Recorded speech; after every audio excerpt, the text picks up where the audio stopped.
Hello, everybody. All sixth grade teachers, I really appreciate you tuning in to listen to this training today. My name is Jamie Grimm. I'm the health science coordinator for Jeffco Schools, which means that I get the pleasure of helping to facilitate the growing and changing units and the healthy decision making within seventh grade and the high school version of healthy decision making during the high school biology unit, along with health education and supporting some of our CTE programs for health science. So it's good to meet all of you, sort of. But for this training, we are going to go over the expectations of the sixth grade modified unit for growing and changing. And this will allow you time to kind of access all of the curriculum resources we have, and then also get some more information that you're probably seeking. We'll go ahead and get started. You can also see down at the bottom, let me move this sharing thing. There we go. So you can kind of see down at the bottom there is the tiny URL, which is, I'll just read it to you so you can't see it. It's https://tinyurl.com/sixth G and C. If you go to that, it will take you to this PowerPoint, and in that way you can follow along and also access some of the links that are provided within this PowerPoint. All right, so a lot of people have asked, parents and community and teachers of how did we get to this decision? And it's a really valuable question. So when we went into remote learning, we had 3 days to prepare, as you all did. And there was this discussion about, well, what happens if we get to a point where we have to do growing and changing in a remote learning environment? And at first, we all joked, like, that's never going to happen because we're going to be back in school in 2 weeks. And, unbeknownst to all of us, it did happen. And so we were left with this somewhat of a conundrum in terms of, how do we make sure that what we're providing is equitable for all students? Because we know that some students had access to devices readily available for themselves, and some were just not able to get the online experience that we so wanted them to. So knowing that first that we had some equity issues, we decided that it would make sense for us to really reevaluate when we should be teaching our students these topics, because we know that this is their first introduction to sexual health education. So we made the decision that the growing and changing unit for fifth grade would not happen in the spring, and that we would push it to sixth grade in a modified version. And we're talking right now 5 days is what we're definitely estimating. And that gave us time to really dig into what was important within the unit and what are some things that we can really work with our social emotional learning specialists. And we'll be reaching back to our science teachers as well to see if there's some areas that we can, or the areas of the curriculum that we won't get to within these 5 days that we can push into in some other capacity. So that was really our decision. We did make the growing and changing resources available for families. So if families were interested in having their fifth graders still go through the growing and changing experience, that was available for them. And it still is public facing on our website, so they can access the resources at any time as well. So the biggest question I think I get from teachers, rightfully so, is when am I going to have to teach this unit? So right now, growing and changing, and I shouldn't say right now, it is completely finished. We're ready to go, but it's a 5-day unit. Typically what we're looking at is 30 to 45 minutes worth of time for growing and changing. So that could mean, depending on if you're in a block schedule situation or a regular, 50-minute class, it could be various, like 3 days to maybe even 7 days. So just keep that in mind. We tried to develop it so that it's a 5-day unit. We are looking at, again, I'm not going to keep saying we are looking, because we have established that the growing and changing unit should be taught between the first unit, which is that matter and its interactions unit, and the second unit, which is ecology.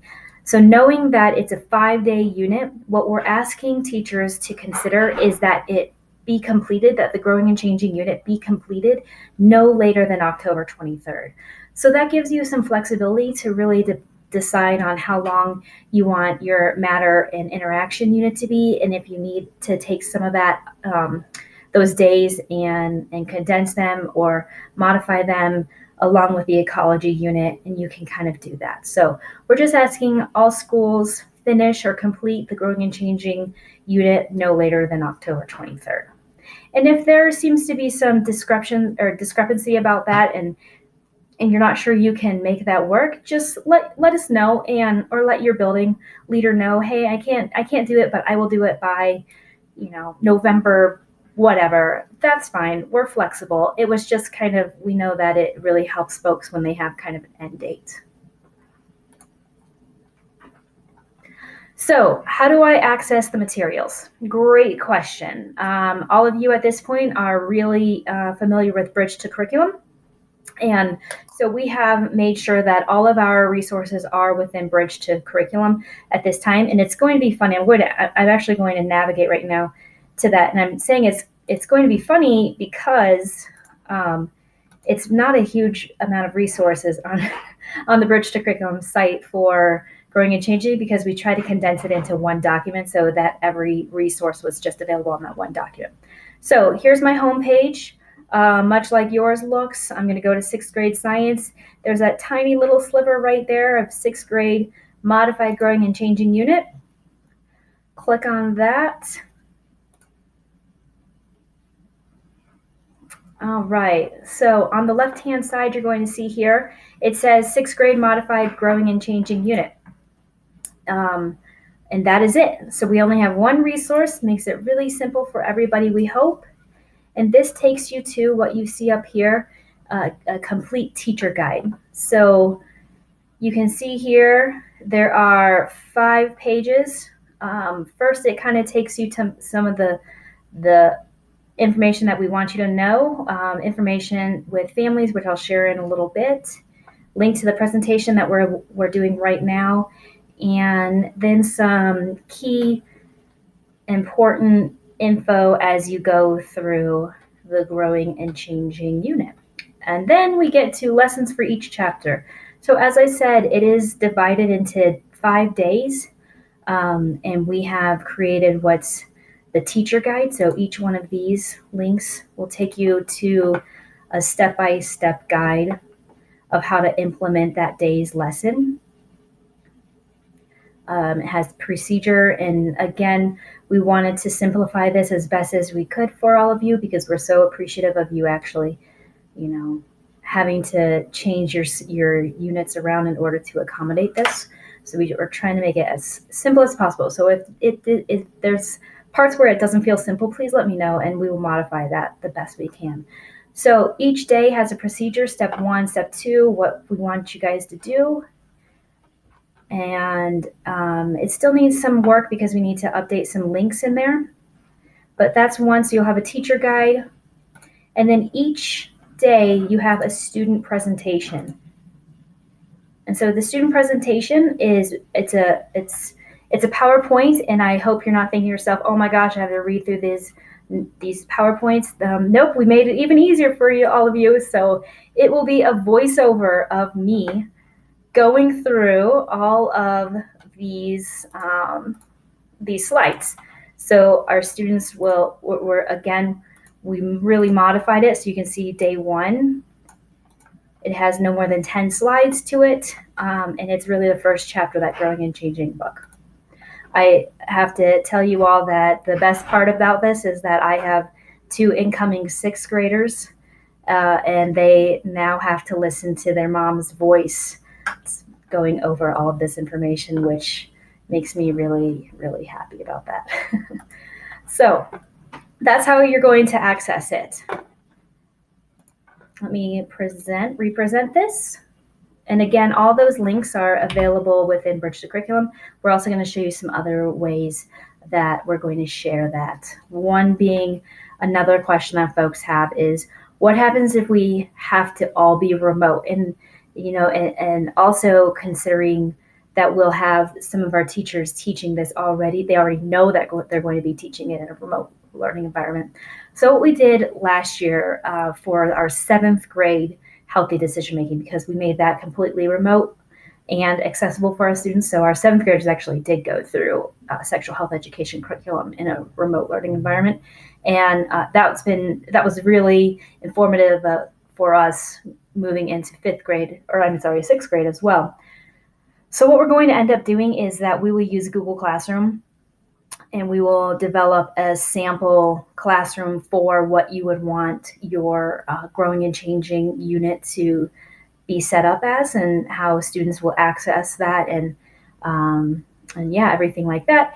And what we found is the easiest way is that we'll just have you all be co-teachers in Google Classroom, and that allows you to copy over any of the materials, or even if you want to make the class completely just copy it over and then just share that class with students, you can do that. But this allows us to have the resources readily available for all of you as well.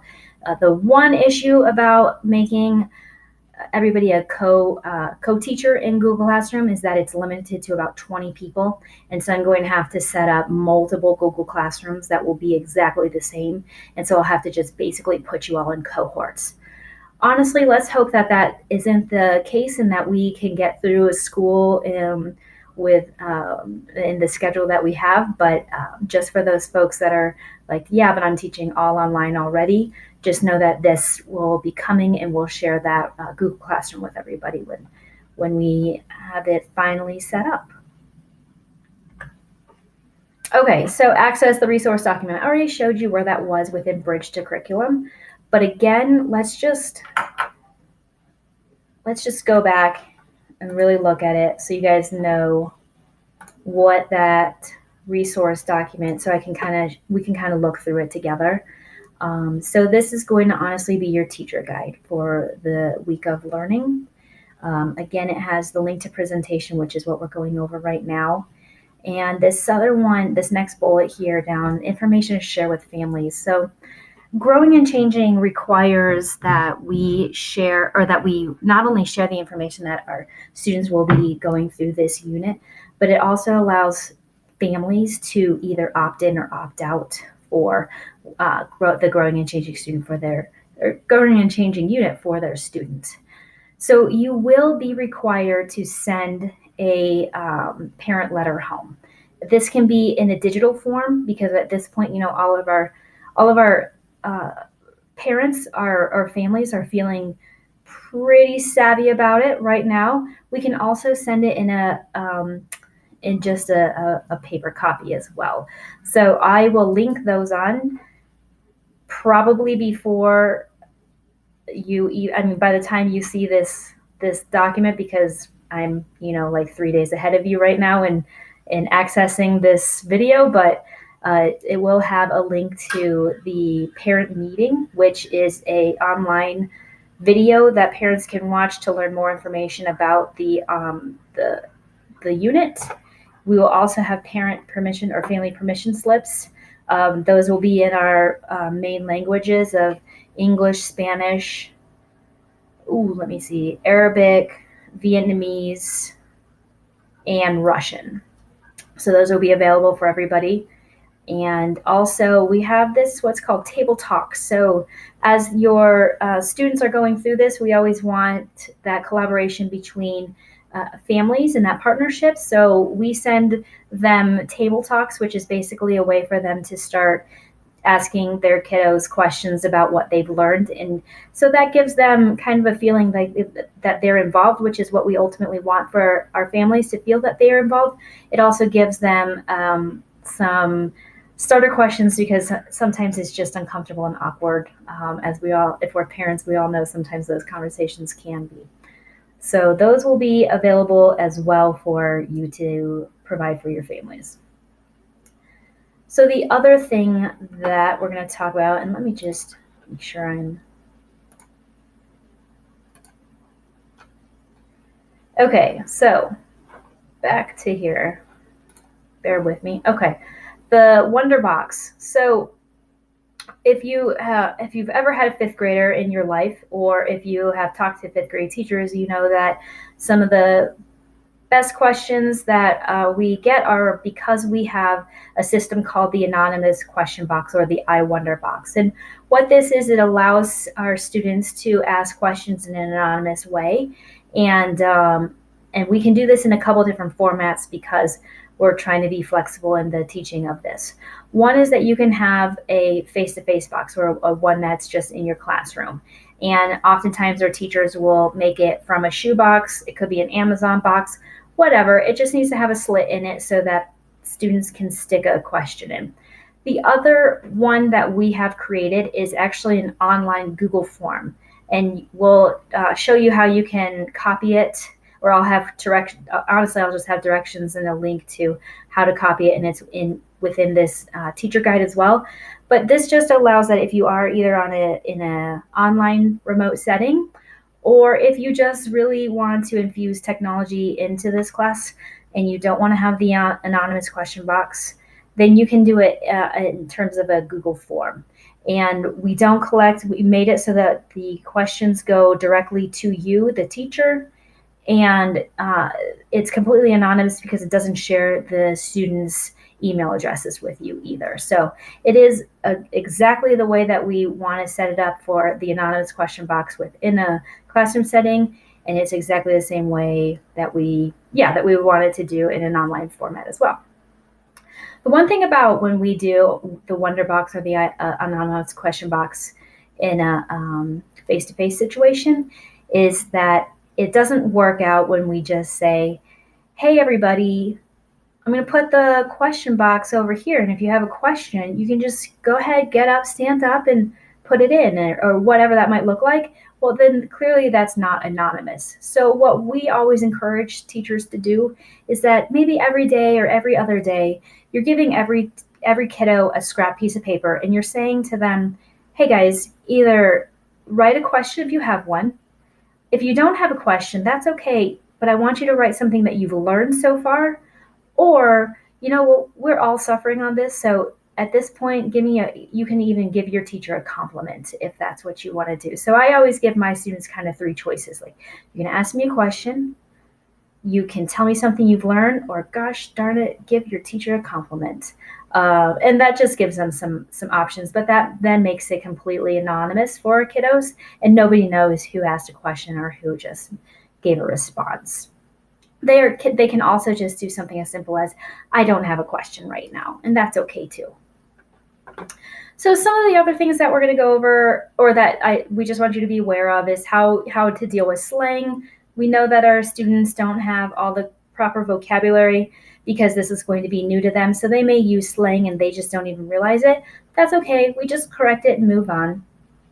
There are going to be some areas that you might get questions around that actually aren't a part of growing and changing. Whenever this happens, I tend to lean on the side of caution and just say to the students, hey, actually, that's a really great question.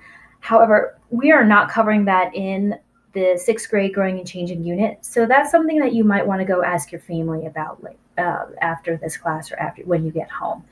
And that's completely okay. There are some vocabulary definitions that we have shared with you, and if you would like to provide this for your students, you can. I would say that you would definitely want to modify it, because we've told our parents, here's absolutely what we're teaching. We're only going to stay within the guidelines of the book, and we're not going to teach things that are within 7th grade or high school. So, I think it's kind of one of those things that if you do decide that you think you need to give a definition, that you really run it past your administration and your school's social emotional learning specialist too, and see what that plan could be. Because we know there's certain situations where some things make sense more than others, and we'll leave that to a building-based decision on what you might do. All right. Other things that are within the teacher guide is really how do we set the tone for the unit. One being especially on setting those ground rules that are specific for growing and changing. So we always remind teachers that a lot of the ground rules that you have within your class are going to remain in your class. There just may be some things that are called out for growing and changing that might not be called out for others. A lot of it is around how do we maintain respect within the classroom, both for our fellow students and our teacher. So really talking with students about that one. And there's day one, we actually, part of the steps and procedures that we have you do is actually establishing those rules and expectations. All right. So I would say that's going to be it for this portion of it. Just go ahead and dive into it on your own time. So we'll go back to the presentation right now. So unit overview, each of the units, or each, I'm sorry, not each of the units, each of the chapters or the days will focus on the following. So just so you know, the growing and changing unit really does, it's human growth and development is what we're going to focus on. By the end of this unit, we hope that students gain knowledge of how their bodies work and change, and we want them to do that in order to make healthy and safe decisions. So unit setup, each day includes, so as I said, student video, which is my lovely voice over a PowerPoint. And so you literally will press play and the video will play. Along with that video, we have the teacher guide, as I just showed you, with each day coinciding with a video. And within most of the, I would say all of the teacher guides have questions or guiding questions that we're just wanting you to engage students for responses as well, just so that we can check for understanding and see if there's some discrepancies that you might need to go over if there was some misunderstanding as well. We went over the information to share with families already. And again, I'll have all of these linked in so that you have those available and it's easy to share with families. So classroom expectations, same thing.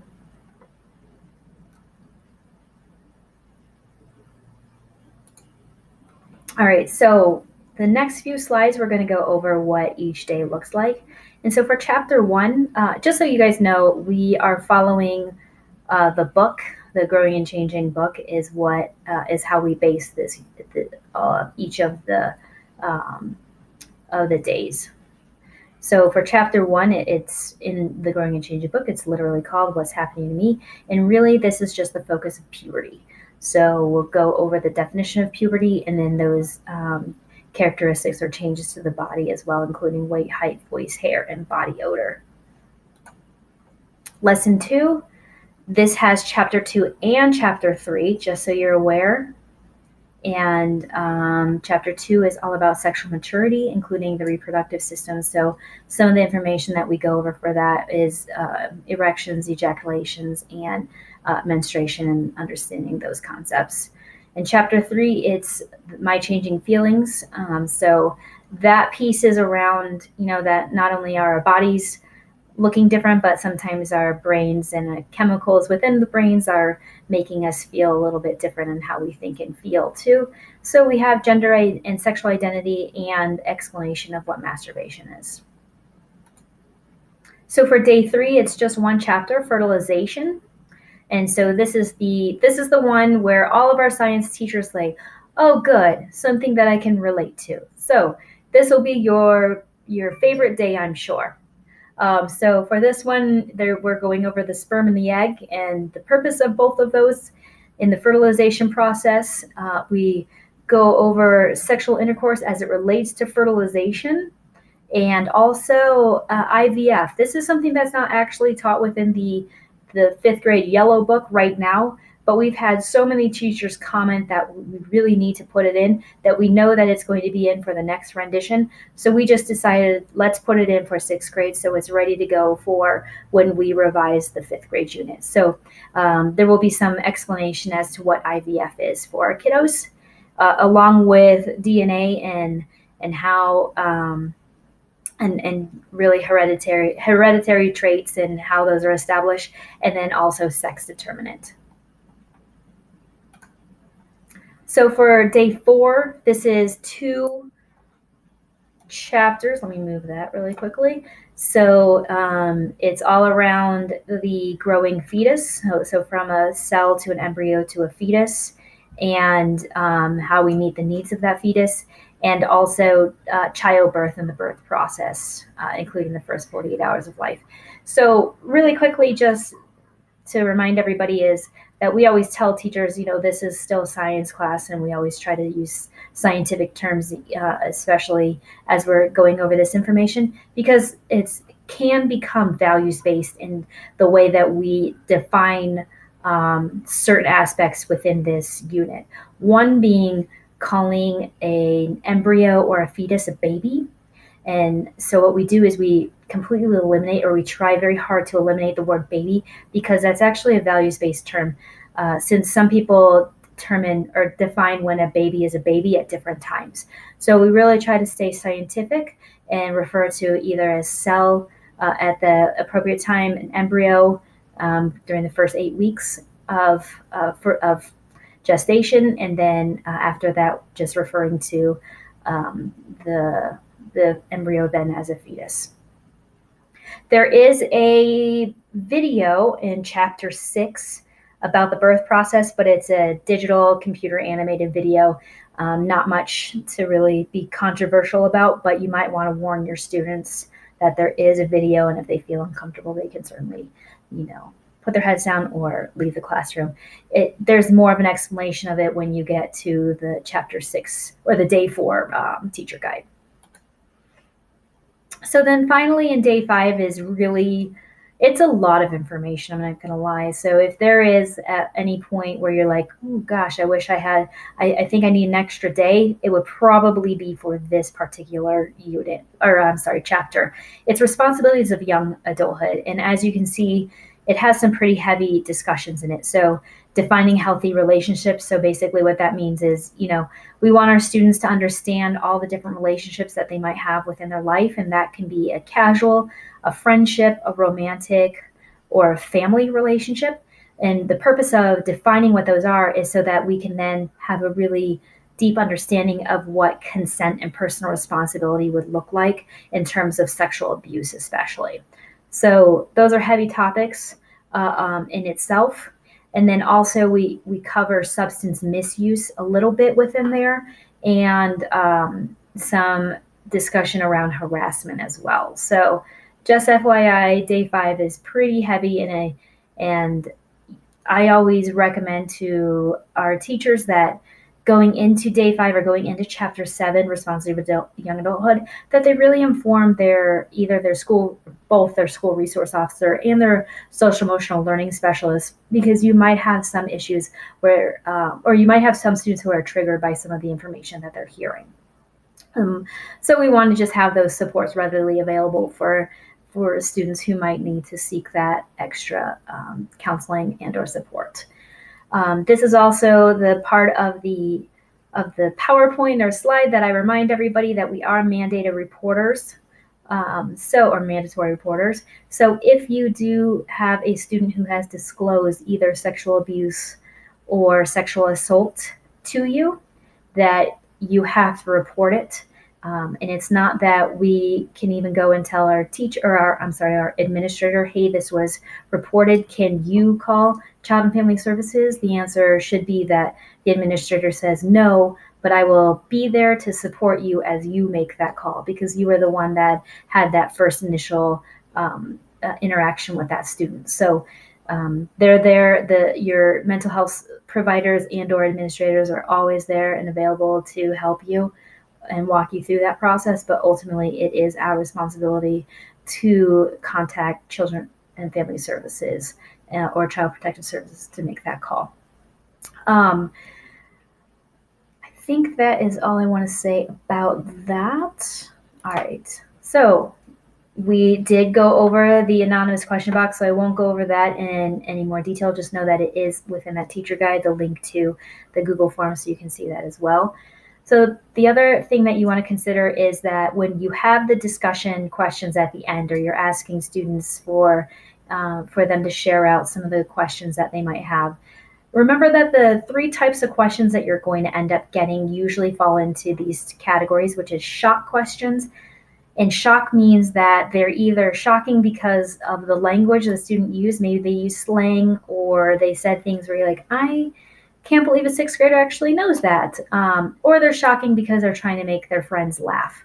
And so a couple of different ways we handle that. With the shocking questions and them using slang, we just correct the word and then approach the question how you would normally approach it, but we just change it and say, oh, I think you meant to say this word, or oh, that's actually slang and here's the correct word that we want to use for that, especially because we're in science class. If it's shocking because they're making their friends or trying to make their friends laugh, that's when we always refer back to our rules and remind them that being in this class at this time to go over this unit is actually a privilege. It's not a right, and if they can't handle that, I always let them know that they'll be asked to leave the classroom.